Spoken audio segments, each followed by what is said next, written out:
મિત્રો, દુનિયાના ઇતિહાસમાં જગતના કોઈ પણ દેશના રાષ્ટ્રપતિ કે પ્રધાનમંત્રીને ના પડી હોય એટલી અભદ્ર અશ્લીલ મા બહેનની ગાળો નરેન્દ્ર મોદીને પડી છે.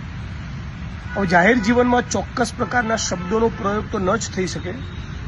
અતિ આકરું બોલો, એગ્રેસિવ બોલો એ ચાલે, પણ અભદ્ર અને અશ્લીલ શબ્દોનો પ્રયોગ કરો, કોઈ પણ નેતાની વિરુદ્ધમાં મા બેનની ગાળો બોલો, એ બિલકુલ ઉચિત નથી.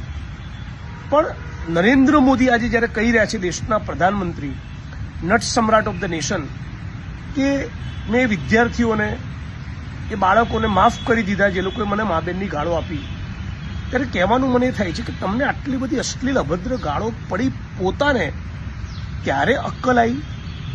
તમારી શાન ઠેકાણે હમણાં આવી?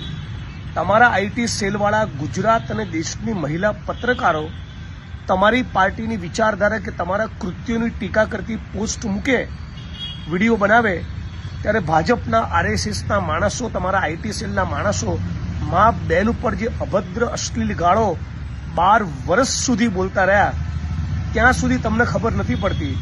હવે પોતાના ઉપર આવ્યું ત્યારે ખબર પડી છે બેટમજીને કે કેવી ફિલિંગ આવે છે, કેવી લાગણી ને કેવી અનુભૂતિ થતી હોય છે. તમે દેશના પ્રધાનમંત્રી તરીકે આટલી અભદ્ર અશ્લીલ ગાળો બોલનારા તમારા આરએસએસના માણસોને, તમારી પાર્ટીના કાર્યકર્તાઓને, તમારા આઈટી સેલના માણસોને કોઈ દિવસ રોક્યા? ના. આ એનું પરિણામ છે કે તમને મા બેનની ગાળો પડી રહી છે.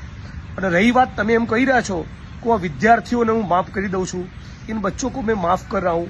હજી તો મોદી સાહેબ તમારો કૂટી કૂટીને રોટલો વાળવાના છે.